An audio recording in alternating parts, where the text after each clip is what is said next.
This is the Lone Crater YouTube. We hope this video helps. You start by confirming you own the domain and have DNS admin access. This is essential. Once done, decide whether to use Google Workspace for full business email or create Gmail aliases pointing to your personal account. Make sure to gather MX, TXT, and CNAME record access from your registrar. These let mail flow and verify domain ownership. Now open the Google Workspace signup or your Gmail settings and proceed to the domain verification step so you can control routing and deliverability. You will now verify and configure DNS records.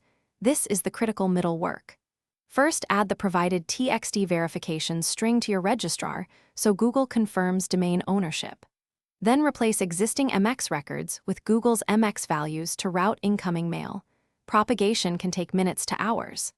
After that, set up SBF to authorize senders, generate DKIM keys in Google Admin, and add the CNAME or TXT, and configure a DMARC policy to reduce spoofing and improve deliverability.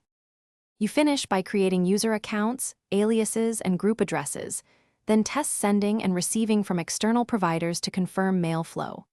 Once done, enable two-factor authentication and authorize app passwords for legacy apps. This protects access. If mail fails, check DNS propagation with your registrar, ensure MX points to Google, and verify SBF/DKIM records match exactly. Mistyped records are the #1 issue. If problems persist, review bounce messages for specific errors and reapply corrected DNS entries. Thanks for watching.